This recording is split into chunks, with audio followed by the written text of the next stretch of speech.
tonight. Tracking it back, new details in the January 6th attack on the Capitol. Plus, senators announce a bipartisan deal on gun laws. This with soaring inflation, set to get worse before it gets better. We've got to be very modest about what we know about this inflation process. All this and more, tonight on Faith Nation.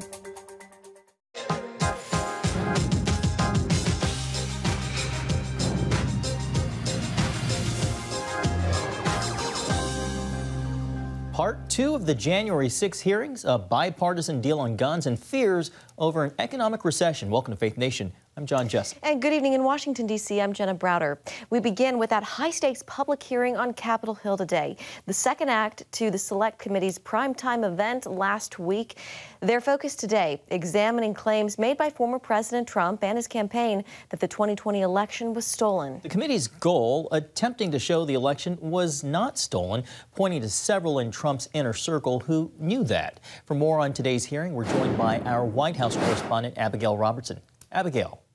Well, John, today's hearings featured videos from a number of Trump advisors who testified that they did not believe the 2020 election was stolen and told the president.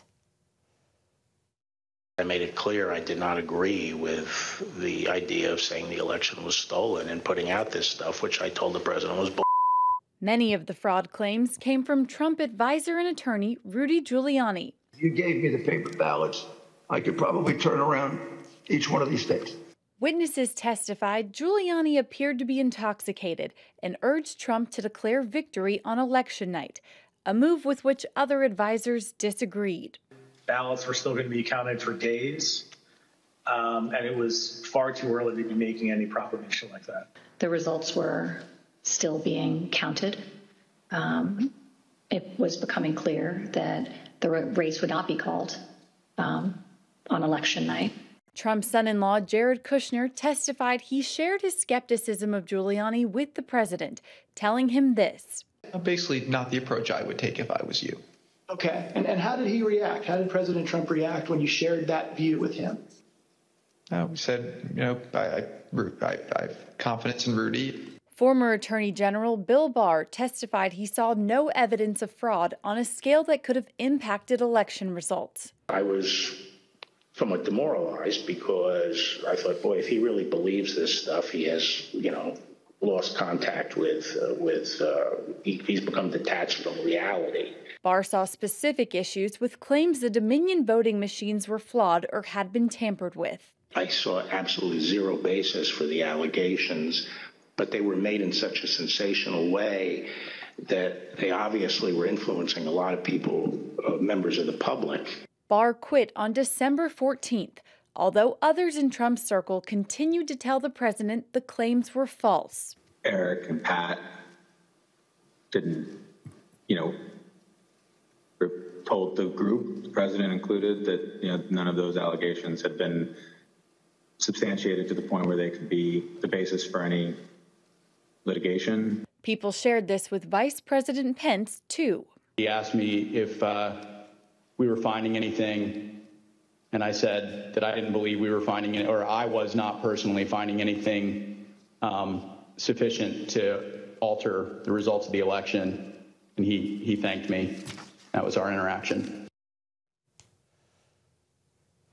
One witness also testified the Trump campaign used 2020 election fraud as a fundraising strategy, leading to donations of $250 million. They also pointed out the money raised went to Trump's Save America PAC rather than any legal effort to pursue claims of fraud. Jenna? All right, Abigail Robertson, CBN News White House correspondent, thank you. Well, also on Capitol Hill, a bipartisan group of senators has reached an agreement on new gun reforms. 10 Democrats and 10 Republicans have been working on the details in the wake of multiple shootings across the country. CBN Capitol Hill correspondent Matt Galka joins us live with what likely will be included in the yet-to-be-written bill. Matt. Well, guys, the math is important here. 10 Republicans being on board means the Senate would have the votes to pass the legislation. While some details remain, the deal could be the most significant gun legislation in decades.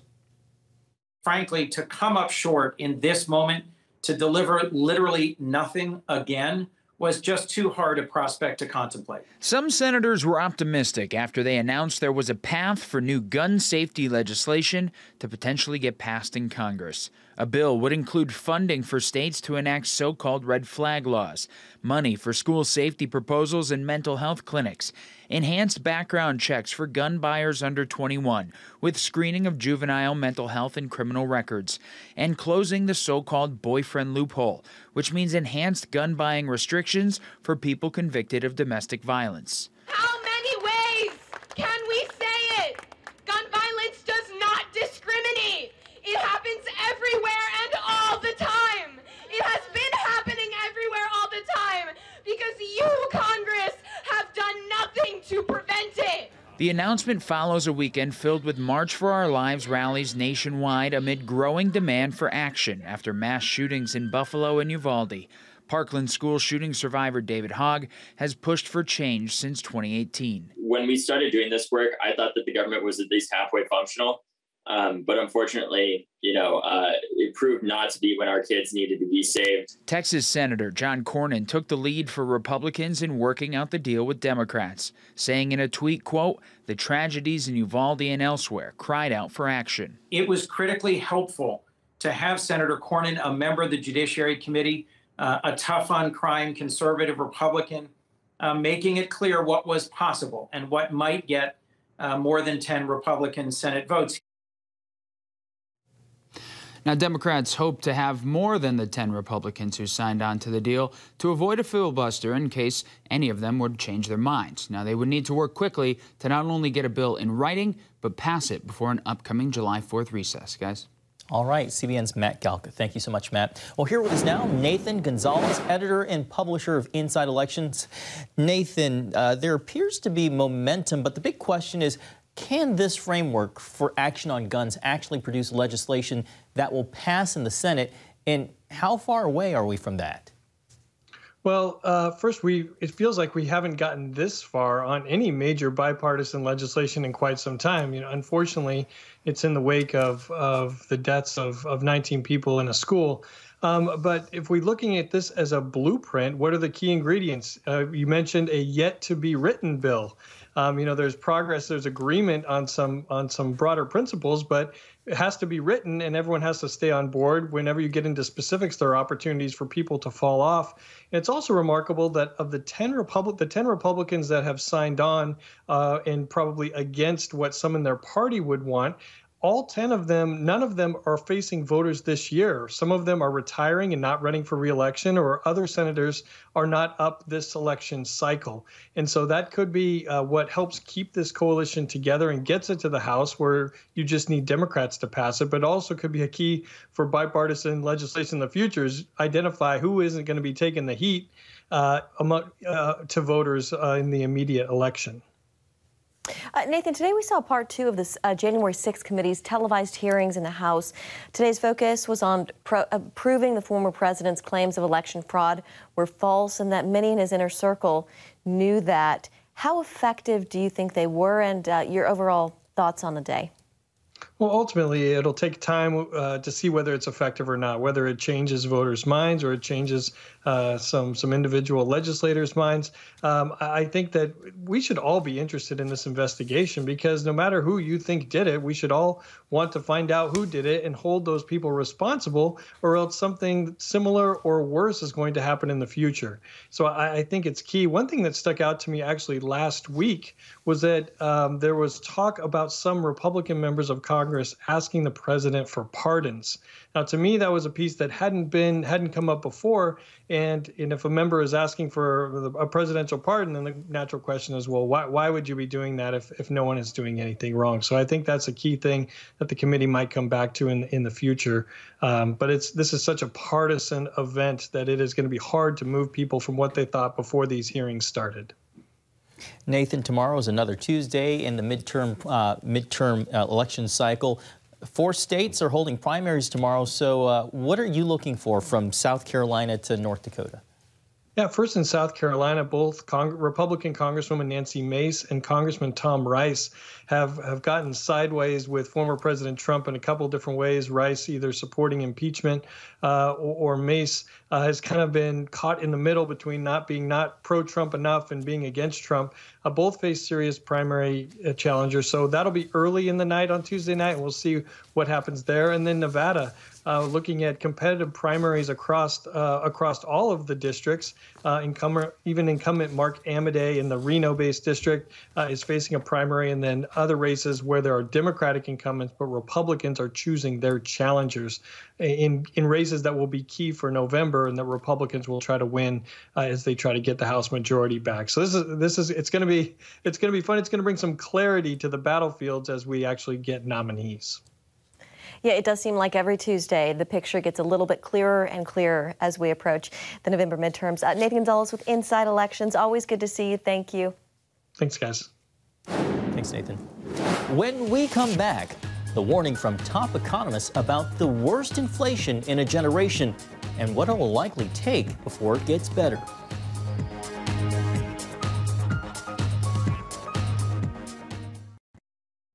Welcome back. A bad start to the week on Wall Street, with the Dow plunging 875 points and the S&P 500 now falling back into bear market territory. Meanwhile, as inflation ravages the U.S. economy, for the first time, AAA says the national average for a gallon of regular gas tops $5.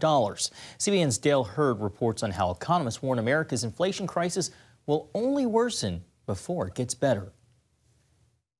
The Federal Reserve is expected to raise key interest rates by a half point Wednesday, trying to cool inflation without tipping the economy into a recession. A leading economist told CBS Face the Nation most of the current inflation could have been avoided if the Fed had acted earlier. I think you've got to be very modest about what we know about this inflation process. And I fear that it's still going to get worse. We may well get to 9% at this rate. Some analysts expect interest rates could rise by 3/4 of a point in the months ahead.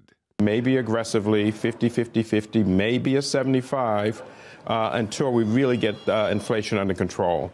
And that means, frankly, risking the possibility of, as Chairman Powell said, some pain. Treasury Secretary Janet Yellen says there's nothing to suggest a recession is in the works. Former Treasury Secretary Larry Summers told CNN he disagrees. I think given where we've gotten to, it's more likely than not that we'll have a recession within the next 2 years. Grocery prices are up nearly 12% from a year ago, the largest spike for eggs, meat, and bread since 1979. Gasoline prices nationwide now average more than $5 a gallon and are expected to go higher, compared to prices closer to $2 a gallon when President Trump left office. Oh my goodness, this price has just turned me up. Everything is going up except our paychecks. And so it's just a matter of falling supply and rising demand. And that's pushed up the national average significantly. And it looks like we continue to see supplies decline. This gas station owner in Minnesota appears to be just as frustrated as his customers, putting up a sign saying, "We hate our gas prices too." Joe Biden blames inflation and gas prices on the war in Ukraine. And we're trying very hard to make sure that we've significantly increased the number of barrels of oil that are being pumped out of the reserve we have. Biden also says inflation is his top priority, but it's not clear what he can do about it. Dale Hurd, CBN News. All right, thank you, Dale. And joining us now, Jeff Heyman, professor of economics at Cedarville University. Jeff, welcome. Thanks for joining us this evening. So I think a lot of Americans feel like Larry Summers does, that we are headed for a recession. Do you think that's where this is all going? I think that historically, we've never been able to do this kind of disinflation that's needed without a recession. That's kind of the difficult point the Fed's found themselves in because of some of the poor choices they made over the last year with monetary policy. Jeff, there's a new ABC Ipsos poll that shows inflation is the single most important issue to Americans right now. Do you agree with the economist in that package who says that if the Fed had acted sooner, things would be better inflation-wise? And what could or should the administration be doing to bring inflation down? Sure. I absolutely agree with the idea that the Fed went way too easy, too long.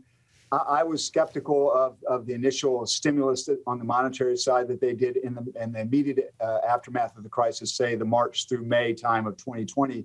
But you can arguably make the point that that was necessary. So I didn't think that that was their great mistake. The problem was after we got through the immediate aftermath and well into the recovery phase, they were still buying bonds at $120 billion a month.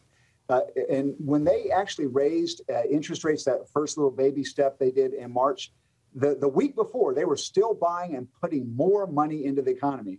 Now, they had to do that to some degree because we added $7 trillion of fiscal stimulus. We went $7 trillion more in national debt.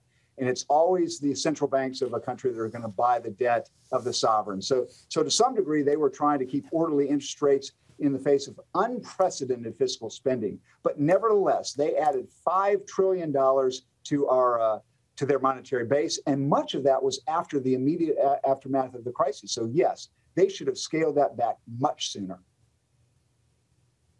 Jeff, AAA, the national average for gas, now more than $5 a gallon. How high do you think we could see prices go this summer? That's a really difficult question. I mean, clearly it can still go up. But I mean, what economists generally say, the cure for high prices is high prices. I mean, you don't need somebody that's a PhD in economist to tell your viewers what to do about this. We all know what we're doing. We're all considering, hey, maybe I don't need to take that trip out. Maybe I think about combining some trips. So the cure for high prices, on the one hand, on the demand side, customers are going to pull back. I think you're going to see a lot less summer traveling than people would have done otherwise, right? And at the same time, we are seeing production start to come online. There's been a real reticence amongst the frackers to come back online more aggressively because they really got kind of lost a lot of money in the middle of the last decade because the prices went lower. But they're starting to come back online as they can get crews. We're seeing more production. So both of those things tend to happen. People tend to conserve more with the high prices, and then also marginal suppliers tend to come online. But for the longer term, we need a robust domestic policy that will increase production here in America. And that takes commitment over time. You know, when the president asked for the oil companies to pump more, you know, a lot of the things that they would need to do would be to invest in policies and equipment that would take years and years to get payback. And at the same time, Jeff, other parts of the, We are unfortunately out of time. We're going to have to leave it there. Jeff Heyman with Cedarville University, thank you so much for joining us tonight. Thank you very much. Thanks, Jeff. And when we come back, why the already fraught negotiations over an Iran nuclear deal may be dead in the water and a heightened threat to Israel.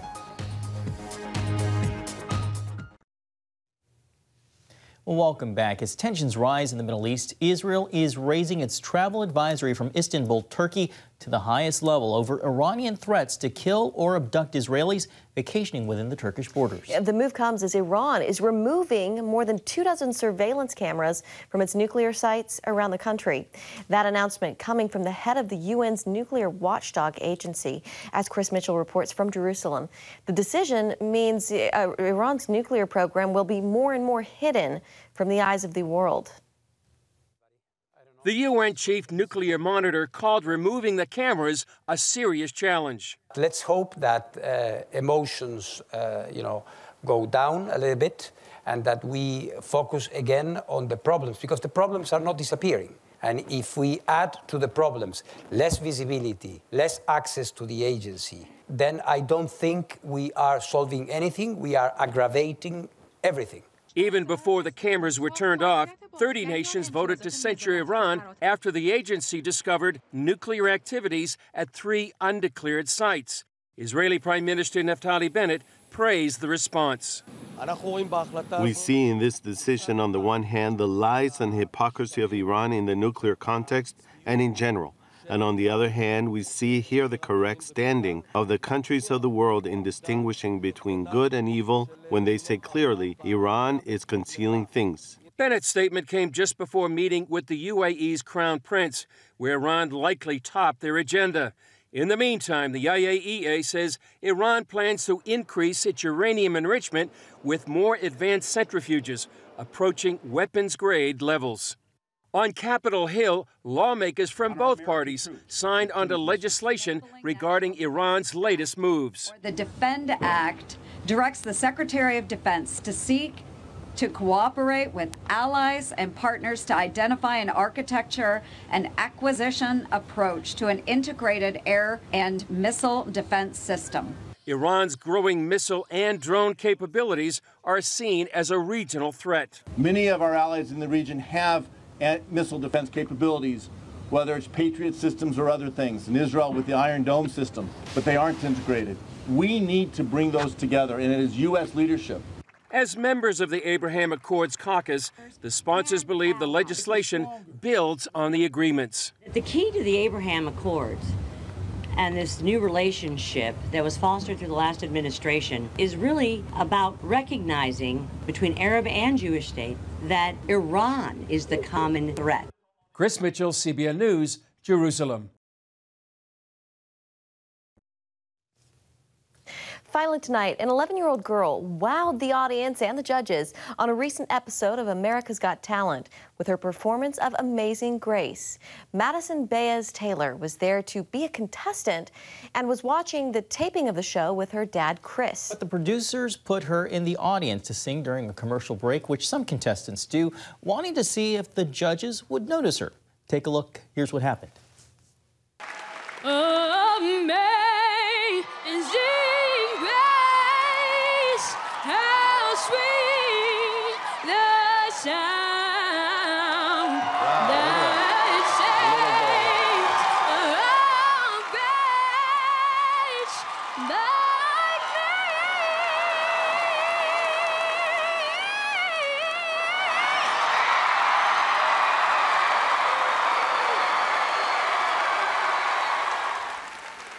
That young lady has a set of pipes. Madison made her way to the stage and sang again, and everyone, as you can see there, appeared to love it. She said she's dreamed of being on the show for a long time. The crowd chanted for her to get the golden buzzer, and Judge Howie Mandel delivered, securing her spot on the finals. Mandel then asked what she would like to do if she won the $1 million contest. Her response? Help her dad, who has stage 4 colon cancer, with cancer research. That prompted Mandel to invite her dad to come to the stage. You can read the whole story and find a link to watch how it all went down on cbnnews.com. Oh, it's a great story. Absolutely, great way to end.